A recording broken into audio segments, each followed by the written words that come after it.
Gloria al Señor, bienvenidos a la casa de Dios. Gracias por estar con nosotros en este día. Agradezco su tiempo, espero que siga congregándose en la iglesia en lo que quede del año también, ¿verdad? Quede del año y estamos en el primer culto.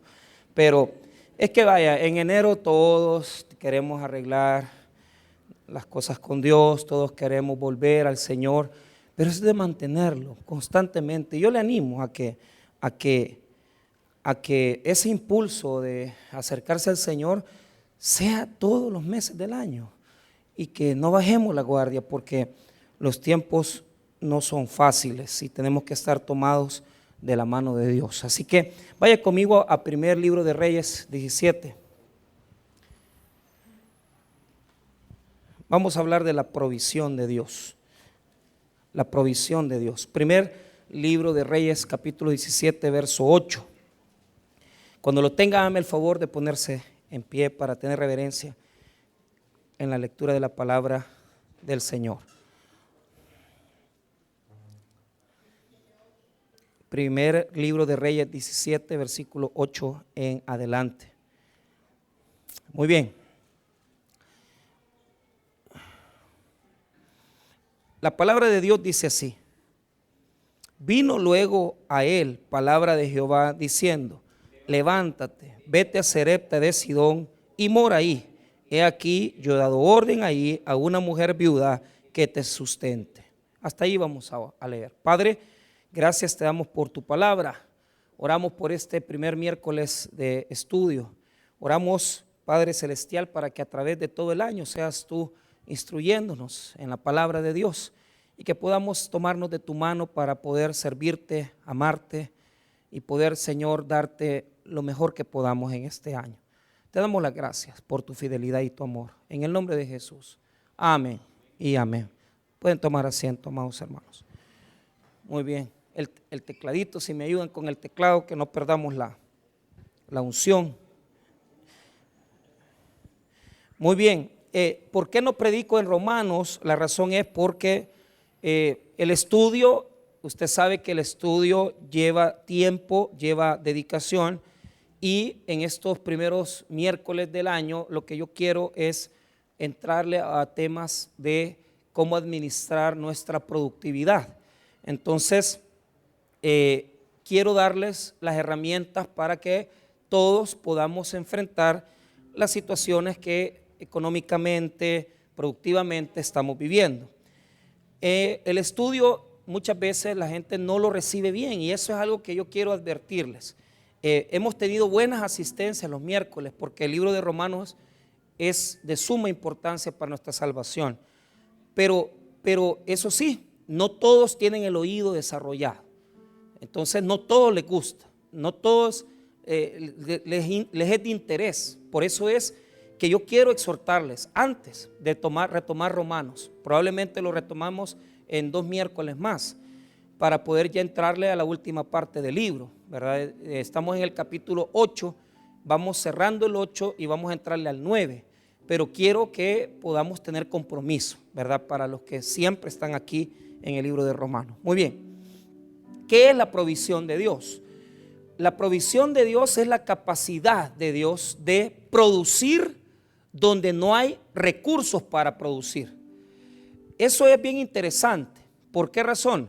Porque la Biblia nos enseña la capacidad que Dios tiene de proveer donde no existe absolutamente ni un recurso. En el desierto, por ejemplo, Dios trajo a Israel y les dio agua, les dio alimento para comer y les dio su protección. La pregunta es, ¿en el desierto hay agua? Muchas veces no la hay, pero Dios se la dio, aunque no había recursos. La segunda pregunta es, ¿en el desierto hay alimento? No hay alimento, pero Dios le dio de comer a Israel en el desierto. ¿Hay protección? Pues no la hay, pero Dios les fue sombra en el desierto en los 40 años. Ahora, nosotros tenemos esa falla en nuestra forma de fe. No somos capaces de entender la provisión de Dios y dependemos de lo que ganamos, dependemos de lo que tenemos en el banco, dependemos de si tengo para esto o no lo tengo. El texto que estamos trabajando en esta noche tiene por lo menos 3 a 4 etapas bien definidas. Y en este texto nosotros vamos a entender un poco de las circunstancias que rodean la provisión de Dios. La Biblia nos habla de un profeta llamado Elías. A este profeta se le conoce en la tradición de Israel como uno de los grandes profetas antiguotestamentarios. Hermanos, si hay alguien que es amado, que es respetado por la tradición judía, es el profeta Elías. La razón es porque ayudó al pueblo en un tiempo de crisis a volver a Dios. Entonces, los capítulos 17, 18 y 19 nos hablan del ciclo de Elías. Podemos encontrar otras narrativas de Elías más adelante, no se cierran ahí. O sea, digamos que temporalmente llegamos hasta el 19, pero después nos topamos con otros acontecimientos en los cuales Elías tuvo mucho que ver.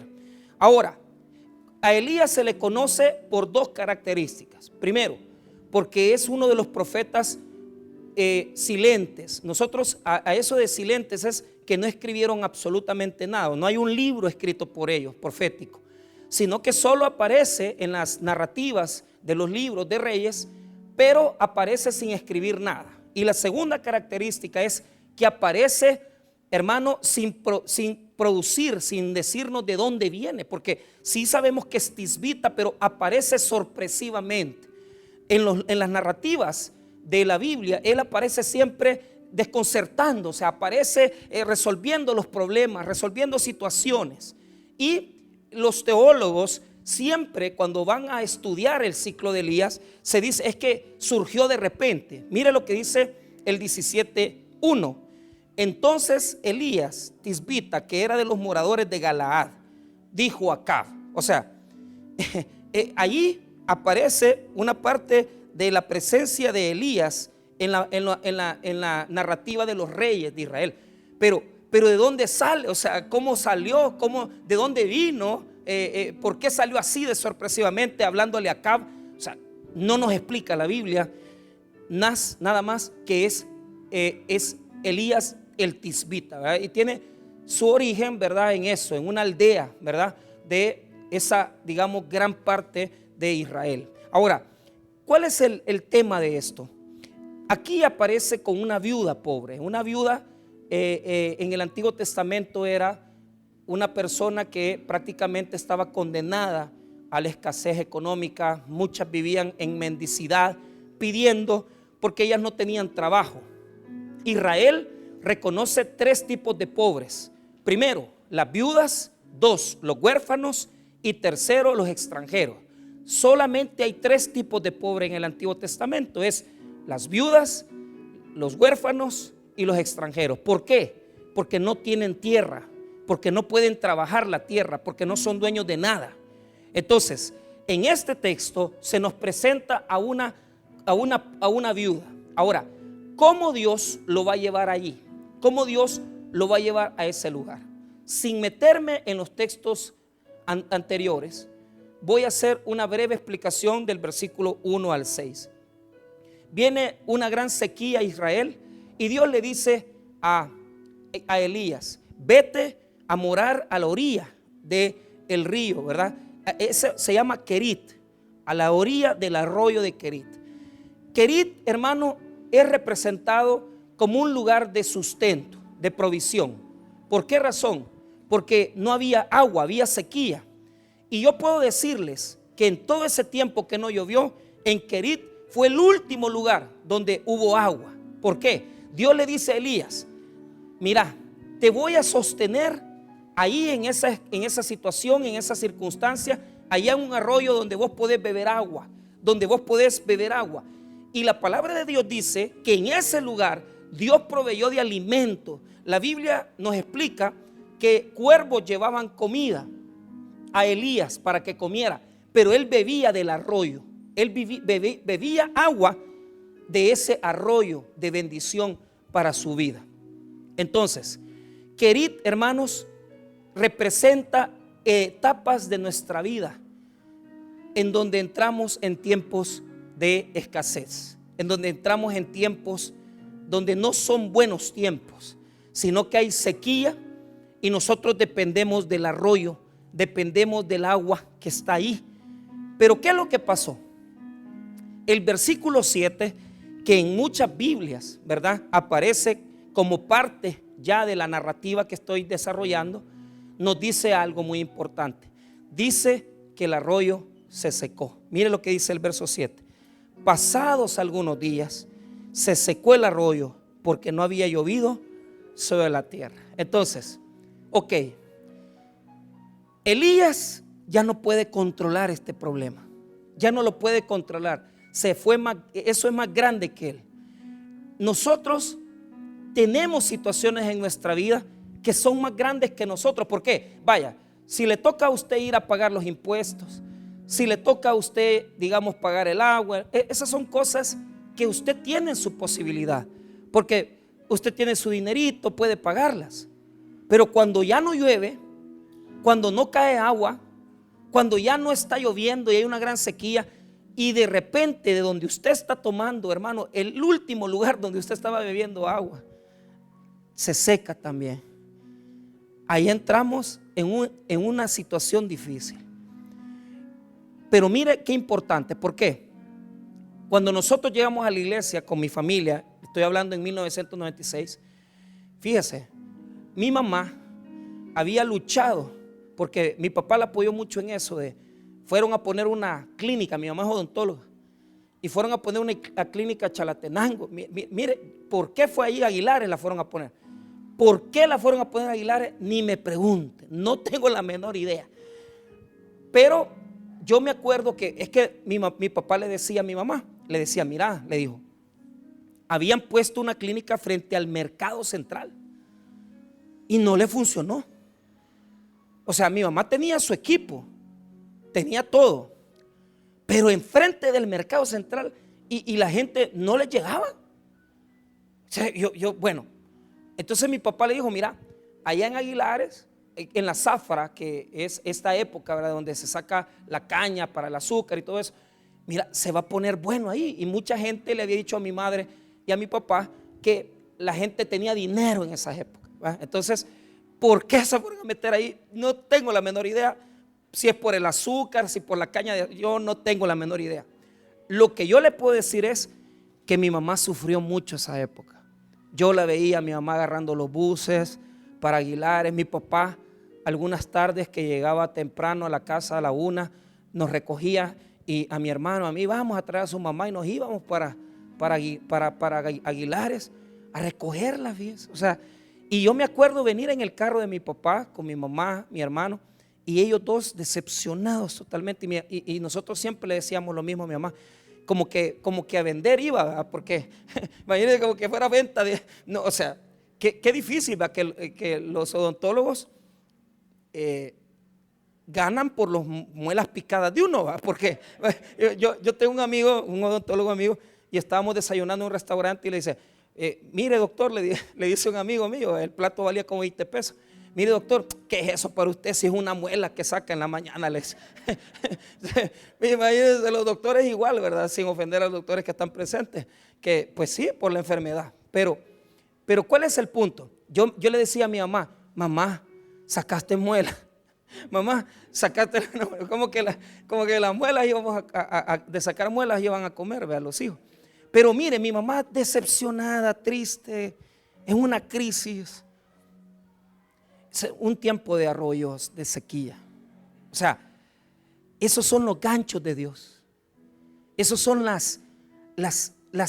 los momentos que Dios usa para que nosotros nos acerquemos a Él.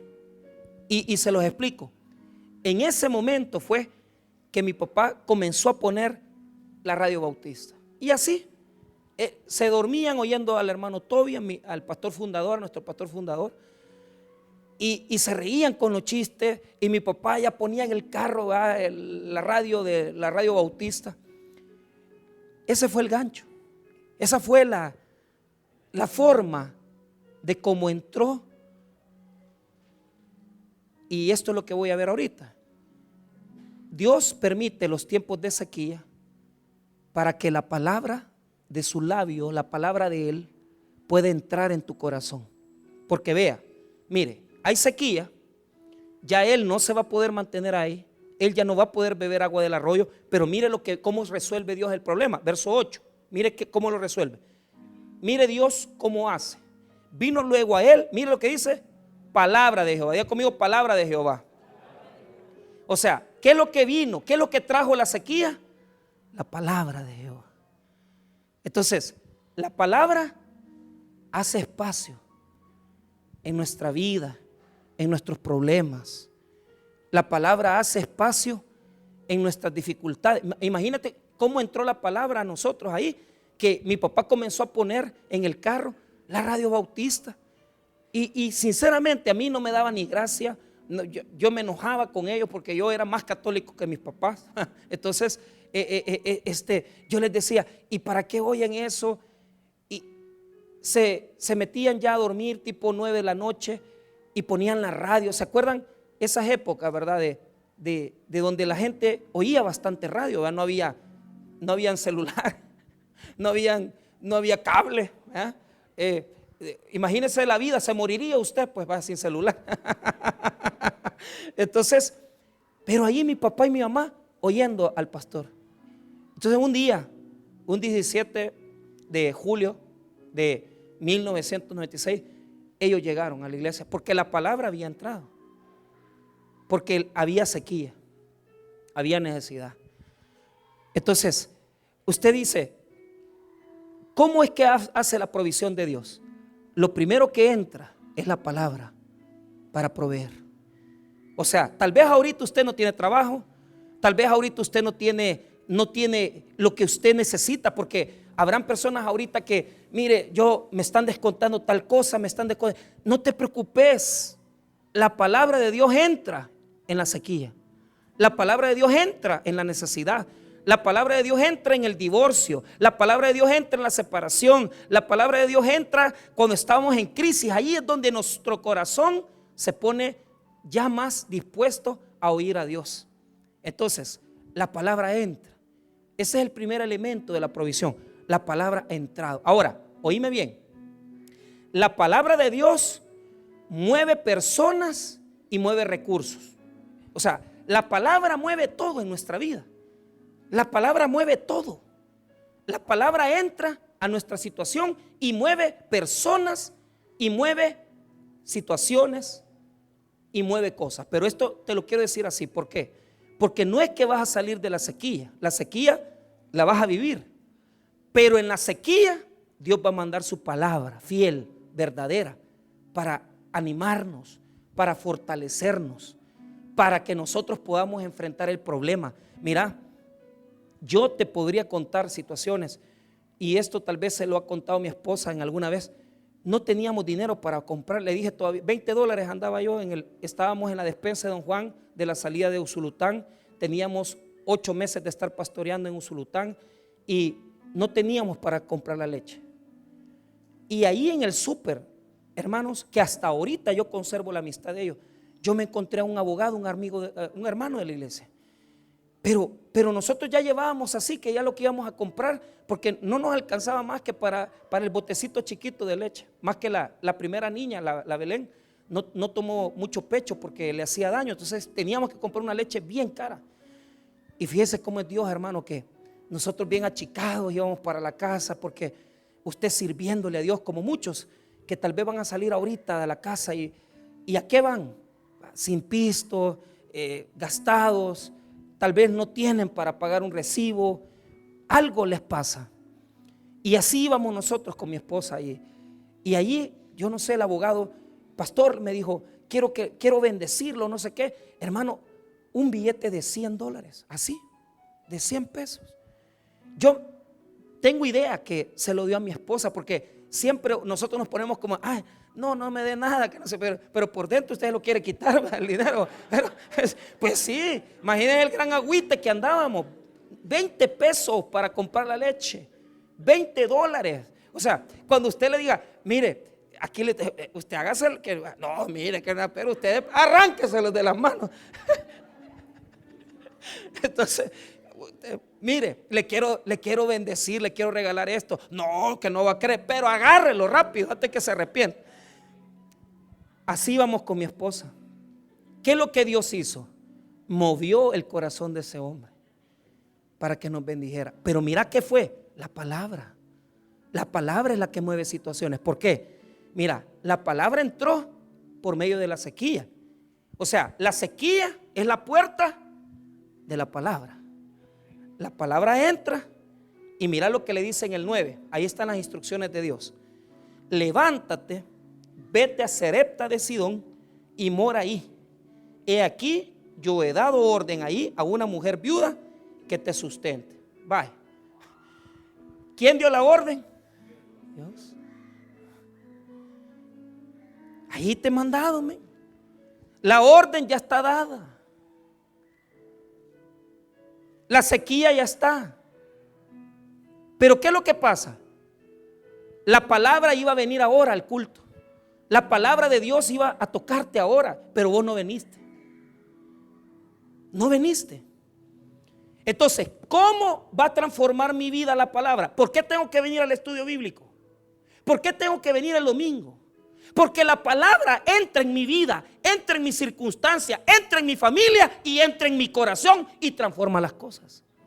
O sea, hermano, quítese la costumbre de que usted dice, es que yo voy al culto porque el miércoles. Es que, hermano, usted viene a recibir la palabra poderosa de Dios. Porque la palabra es la que transforma, la palabra es la que mueve y la palabra es la que sustenta nuestra vida. ¿Cuántas veces usted desprecia venir al culto? ¿Cuántas veces usted dice, no, es que yo el viernes no tengo tiempo, es que yo el domingo no puedo? Ay, y yo digo, ¿cuánta bendición estás perdiendo? Porque ese día Dios iba a mandar la palabra con una orden y usted la perdió, la dejó ir. Nosotros, a eso el Antiguo Testamento le dice, y no dejó caer la palabra de Dios. ¿Cuánta gente aquí Dios les ha dado una palabra y la han dejado tirada? La han dejado, hermano, de lado, y Dios los quería bendecir. Pero ¿qué es lo que sucede? Mira qué bonito cómo el texto nos va explicando, cómo va tejiendo Dios la historia. Dios ya dio la orden que una viuda lo sustente. Pero ¿qué es lo que pasa? La viuda podía haber tenido dinero, porque si usted nota el versículo 9 dice solo que es una viuda. Entonces Elías venía y dice, bueno, ¿cómo voy a ir a Sarepta? Diga conmigo Sarepta. Significa lugar de purificación, lugar donde se pone al fuego, lugar de fundición de metales. Pero ¿cuál es el problema de Elías? Elías es judío y Sarepta es una ciudad gentil. De ahí viene su peor enemiga, Jezabel. Y Sarepta es el trono del culto a Baal, el dios pagano, el dios de mentiras, el dios de la lluvia y el dios de la agricultura. Ahí está en Sarepta de Sidón, ahí está. Entonces Elías dijo, qué raro, Dios me está mandando a una tierra gentil. De una viuda puedo entenderlo, porque la viuda puede tener dinero, pero que me mande a Sarepta de Sidón, ¿para qué? Si yo soy judío y nosotros no nos llevamos bien con esa gente. Ahora, ponga atención. Mira el versículo 10. Entonces él se levantó, diga conmigo, siguió las órdenes. Para eso venimos al culto, a recibir la palabra, a recibir la orientación, y vamos a cambiar la vida. Recibimos las órdenes y las obedecemos, porque la provisión depende de la palabra, pero depende más de la obediencia. Si a mí me predicaron y yo no obedecí, yo perdí la bendición. Yo la perdí. Ahora, mira el verso 10. Entonces él se levantó y se fue a Sarepta. Y cuando llegó a la puerta de la ciudad, he aquí una mujer viuda que estaba ahí recogiendo leña. Y él la llamó y le dijo: te ruego que me traigas un poco de agua en vaso para que vea. ¿Cuál es el problema? Cuando la vio Elías, estaba recogiendo madera, estaba recogiendo leña para poder ponerla al fuego. ¿Qué quiere decir eso? Quiere decir que estaba más acabada que él. Porque si hubiera tenido pisto, no hubieran andado recogiendo. Las que tienen dinero tienen sirvientes. Pero ella andaba recogiendo leña. ¿Por qué? Porque no tenía plata. Y de repente la ve Elías, y Señor, ¿y cómo me mandas a donde está viuda acabada a que me dé de comer? ¿Ah?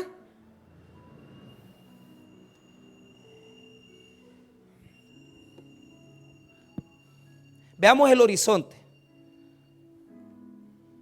Ella, una viuda pobre y necesitada. 2, no era judía, era de un pueblo gentil.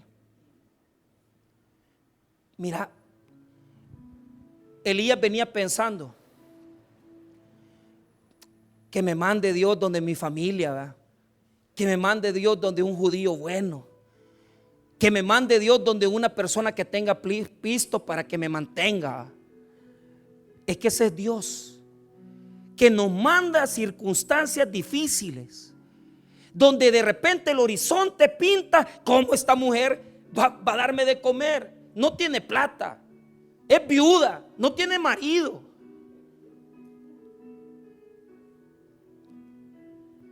Diga conmigo: entre más difícil, Dios más se glorifica. Pero debes de dejar de pensar en las formas como va a arreglar Dios las cosas, porque no las va a hacer como vos querés. Usted quiere que Dios lo mande allá, ¿verdad? Al gran hotel. Usted quiere que Dios lo mande donde hay billete. Usted quiere que Dios lo mande donde todo el mundo le cae bien. Pues no, Dios hace las cosas diferentes.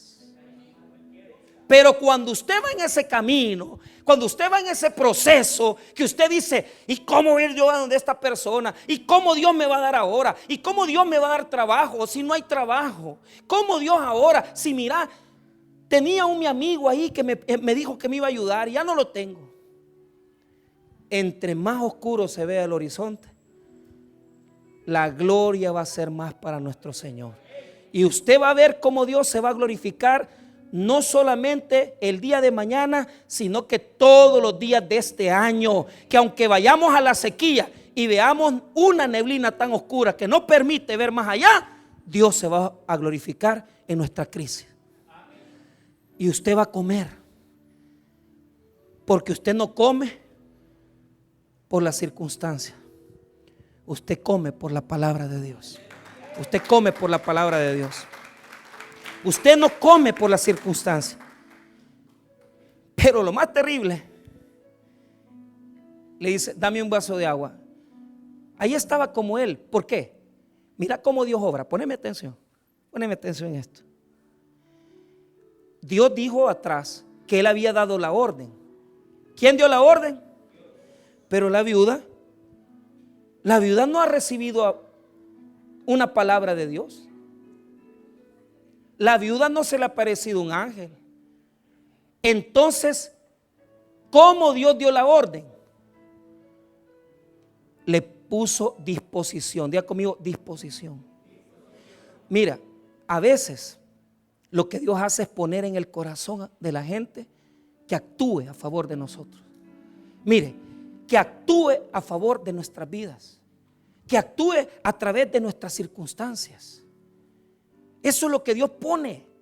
Eso es lo que Dios actúa, poniendo en el corazón de gente. Hey, mira, fíjate que me estaba contando alguien, ¿verdad? Como él, pues una persona que trabaja para americanos, y me dice: mira, me dijo, mi jefe americano me habló, me dijo, yo necesitaba $2,000 para pagar lo de mi casa, porque tenía que terminar de pagarla. Y yo me puse a orar. Y de repente mi jefe americano me dice: mira, le dijo, ¿y necesitas algo? Y él le dijo que sí. Decime cuánto necesitas. $1,000 le dijo, pero él sabía que no necesitaba 1,000. O sea, él le dijo 1,000 porque tenía pena de pedirla. Mire, le dijo, mire, hermano, le dijo, con $1,000 yo salgo adelante, le dijo. Vaya, le dijo, entonces contá con ellos, te voy a mandar el dinero mañana. Así fue, al día siguiente se lo estaba mandando por Western los $1,000. Pero fíjate cómo es Dios. Le hacía falta. A los 2 días le vuelve a hablar el mismo gringo y le dijo, mira, le dijo, fíjate que yo cometí un error contigo. Yo te pregunté cuánto tú necesitabas, pero Dios ya me había dicho que te mandara $2,000 para pagar la casa. Dios ya había dado y le mandó los otros $1,000. ¿Sabe por qué? Porque cuando Dios da una orden, un decreto, nadie se puede resistir a eso, hermano. Dios da una orden. Dios no manda mitad de la bendición. Dios no manda la cuarta parte. Dios manda el total de la bendición que vos necesitas para tu vida. Nunca te va a mandar ni la cuarta ni la mitad. Te va a mandar todo. Y pagó, hermano, pero con lágrimas en sus ojos. Mira, Dios me ha bendecido. Claro, Dios da la orden. Nosotros dependemos de la palabra. Pero ¿qué es lo que quiero mostrarles? La viuda era bien pobre. Y recogía leña para ir a cocinar. Eso demuestra su pobreza. Entonces él comienza un diálogo con ella. Vea el versículo 11. Y yendo ella para traérsela, él la volvió a llamar y le dijo, te ruego que me traigas también un bocado de pan en tu mano. Mira, si apenas está recogiendo leña, le estás pidiendo agua y te la va a traer. O sea, ahí ella estaba siendo probada. ¿Por qué? Porque inmediatamente le pidió el vaso de agua, ella fue a recogerla. Y en lo que iba a traer el agua, le dije, mira, de un solo me traes un pedazo de pan con carne. Y no me la vas a traer de ahí, de las ventas de la calle, tráemela de la hacienda real de La Pampa.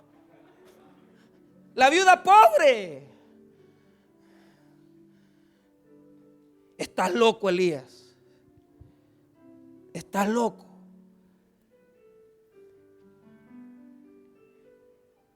Y entonces, ella no es creyente, no es judía, no conoce al Dios de Israel, no conoce la palabra de Dios. Hermanos, hay gente que aunque no es cristiana, tiene más fe a veces.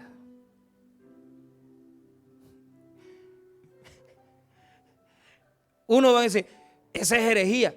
Se lo aseguro que hay gente que aunque no es cristiana, tiene fe.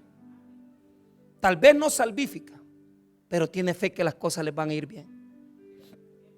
Y ¿sabes qué? Conozco personas que pueden incluso hasta tener, hermano, nunca se han acercado a la iglesia, son medio religiosos, pero tienen una pasión por la vida, un ánimo, que usted les dice, mire, hágame este favor, este capulín, le dice, y ellos ya lo hacen, son animosos. Y hay un montón de cristianos apagados, que cuando les dice uno, venga a limpiar la iglesia, que cuando les dice uno, vengan a una hora porque les voy a ayudar, les voy a bendecir, no vienen.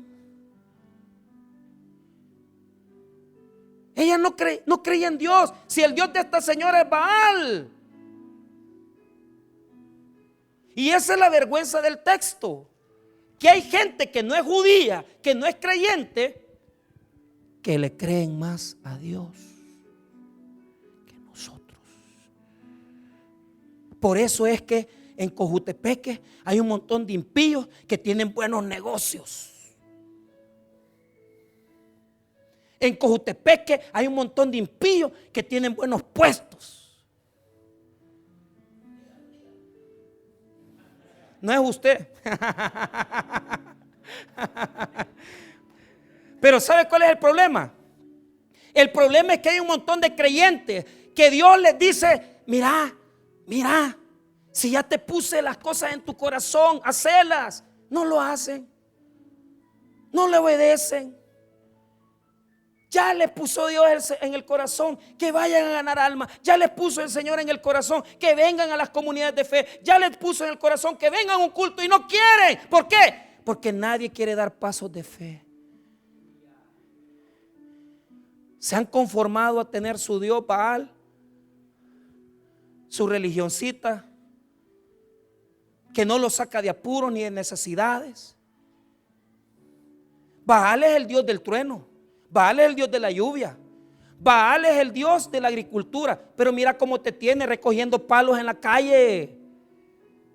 Así hay muchos aquí que su verdadero Dios no es el Señor, sino que están en una religión falsa.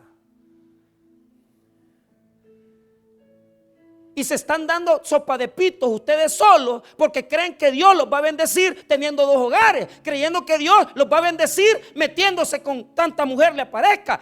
No te va a dar prosperidad. Baal no te va a dar la lluvia, Baal no te va a dar la comida, Baal no te va a dar la cosecha. Si ya probaste con ese Dios, ¿por qué no lo dejas, pues? Si ya probaste con ese Dios y seguís fracasando, ¿por qué estás a gusto ahí? La razón es bien sencilla. Porque Baal no exige nada. Y ese es el Dios de muchos aquí, del Taber, de Cojute. Un Dios, vamos al culto, vamos a ir a las alabanzas, vamos a ir a la cena de parejas de febrero, vamos a ir al retiro, vamos a ir al culto, van a traer un buen cantante. Pues sí, pero no exige nada. El Dios de la Biblia no es ese.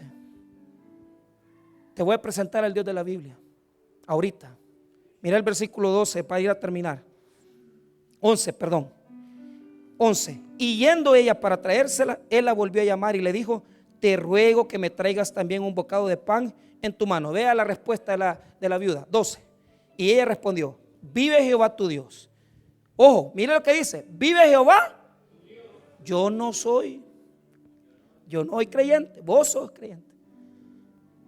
Vaya, vive Jehová tu Dios, que no tengo pan cocido, solamente un puñado de harina tengo en la tinaja y un poco de aceite en una vasija. Y ahora recogía 2 leños para entrar y prepararlo para mí y para mi hijo, para que lo comamos y nos dejemos a comerse el último bocado de pan y de aceite. Ya estaba dejándose morir. Ella tenía un hijo y lo que iba a hacer antes que llegara Elías es que iba a ir a preparar, hermano, con la leña, iba a ir a preparar el fuego para poner pancito y para poner el aceite y comerse y morirse porque ya no había comida.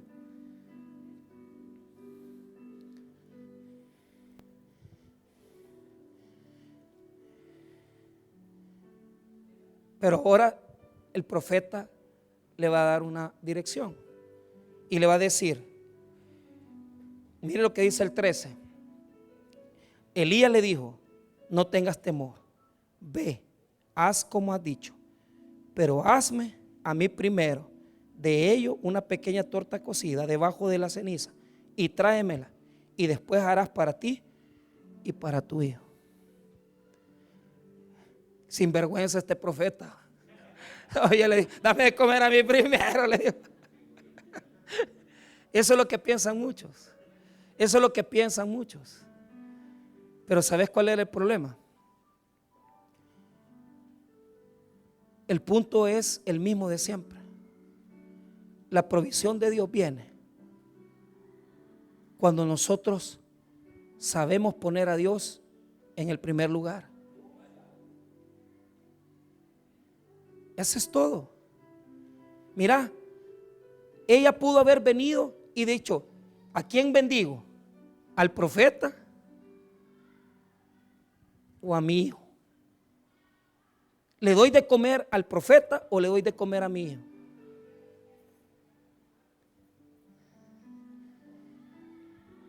Pero eso es lo que nos muestra este texto. Que nosotros, hermanos, debemos de entender que nuestro Dios es un Dios exigente. ¿Qué es lo que estaba haciendo ella al venir y tomar la decisión de cocerle la comida al profeta primero y dejarse de comer ella y su hijo? Estaba entregándole su vida a Dios. Estaba entregándole su vida a Dios. Estaba demostrando que ella podía entregarse. Mira, podemos entregarnos muchas veces a sacrificios. Podemos entregarnos muchas veces a los negocios, al trabajo, a muchas cosas humanas. Pero Dios lo que nos reclama en este texto es: ¿cuántos tienen capacidad de entregarse a mí? Porque cuando ella viene y prepara la comida para el profeta, lo que está diciendo es: voy a poner en primer lugar a Dios. Voy a poner en primer lugar a este hombre que trae. ¿Por qué? Él le sembró la palabra en el corazón. ¿Cuándo? Mírele cuando se la sembró, en el 14. Porque Jehová Dios de Israel ha dicho así: la harina de la tinaja no escaseará, ni el aceite de la vasija disminuirá, hasta el día en que Jehová haga llover sobre la faz de la tierra. Él vino y le dio la palabra al corazón de ella. Y ella le creyó a la palabra y confió que Dios iba a cumplir su promesa. ¿Y sabe qué, hermano? Pasaron más de 2 años, hasta 3 años de sequía. Pero en esa casa no hizo falta ni el aceite ni el pan. ¿Por qué? Porque cuando nosotros nos entregamos a Dios, pero nos entregamos sinceramente, nos entregamos con todo lo que tenemos y lo sabemos poner en primer lugar a Él, no va a escasear la bendición de Dios sobre nuestras vidas. Pero si nosotros venimos a la iglesia religiosamente, sabiendo, hermano, que estamos adorando a Baal, ¿cómo es posible que hay tantas personas inconversas, sin conocimiento de Dios, que son capaces de serle fiel a una sola mujer? ¿Cómo hay personas inconversas, sin conocimiento de Dios, que no fuman, que no toman? ¿Cómo hay personas allá afuera, sin conocimiento de Dios, que no vienen a la iglesia, que son honradas en sus negocios?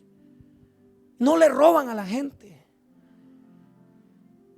Y esto, hermano, nos demanda algo: que si una mujer sin el conocimiento de Dios pudo entregar todo lo que tenía, ¿por qué nosotros, que somos cristianos y que tenemos el conocimiento de Jesucristo, por qué no nos entregamos totalmente a Dios? ¿Por qué no nos entregamos a Él? ¿Por qué no nos damos? ¿Por qué no nos entregamos? Por eso, hermano, esa alabanza de Ricardo Quintero es maravillosa. Como aquella viuda, todo lo que tengo te doy, y si en mí hay algo más, tómalo, Señor. Lo que más anhelo es que mi vida uses. ¿Cuántas personas aquí, si se entregaran totalmente a Dios, le pudieran servir? ¿Cuántas personas aquí, si le entregaran a Dios su vida y le dijeran: mira, te voy a poner a ti primero, te voy a entregar mi vida, te voy a entregar mi servicio? Ay, hermanos, la bendición de Dios fluiría sobre nuestras vidas. Pero ahí está el problema: queremos seguir manteniendo. Queremos seguir manteniendo. Queremos seguir manteniendo a hijos. Hijos. Pero estos hijos no representan, hermano, más que solo aquellas cosas que nos quitan la bendición de Dios. Queremos mantener, cuando Oseas dice: han tenido hijos adulterinos, han tenido hijos de infidelidad. Preferí darle 2 horas a tu amante allá en la esquina que venir a adorarme a mí, que yo soy tu Dios. Preferí venir y trabajar el domingo y poner ese trabajo el domingo que venir a exaltarme a mí. Tenés una relación ilícita, tenés una relación de adulterio, me has fallado. ¿Por qué? Porque cuando ya llegan los profetas como Oseas, el adulterio es infidelidad con Dios.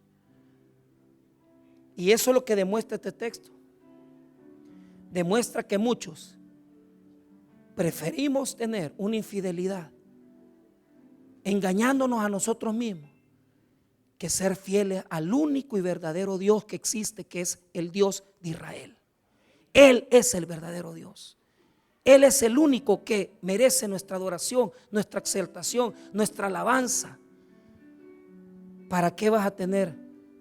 ¿Para qué vas a sostener relaciones ilícitas que no te van a traer la bendición de Dios? ¿Para qué te vas a ir con infidelidades? ¿Para qué te vas a ir de la iglesia? ¿Para qué vas a dejar de servir? Si allí no hay nada bueno. El Dios de Israel te pide un pedazo de pan, una hogaza de pan que representa toda tu vida. Si tú le das la vida a Dios, Él te va a dar todo lo que tú necesitas y no te va a faltar nada, y te va a sostener en tu necesidad y va a proveer en tu crisis, y Él va a ser lo único y verdadero en tu vida. Decide o irte lejos de Dios o estar en el camino del Dios verdadero de Israel. Por eso Jesús dijo que Elías había visitado a esta viuda. ¿Por qué la visitó a ella, que era una gentil? ¿Por qué la visitó a ella, que no era creyente? Porque ella tenía mayor fe que los de su pueblo. Y yo creo, hermanos, que nosotros como hijos de Dios deberíamos tener una mejor fe que la de los inconversos. Demos el ejemplo y que en este año nuestra vida sea una vida de adoración sincera y genuina para con Dios, y que al final podamos decir: Señor, te he adorado, te he glorificado y he seguido tus caminos. Ayúdame a tomarme de tu mano, ayúdame a seguir en tus caminos y ayúdame a darte todo lo que yo tengo, mi vida, mi existencia, mi servicio y mi corazón te pertenecen solamente a ti, Señor. Adorémoslo entonces y démosle a Él el primer lugar en nuestra vida. Vamos a orar, hermano.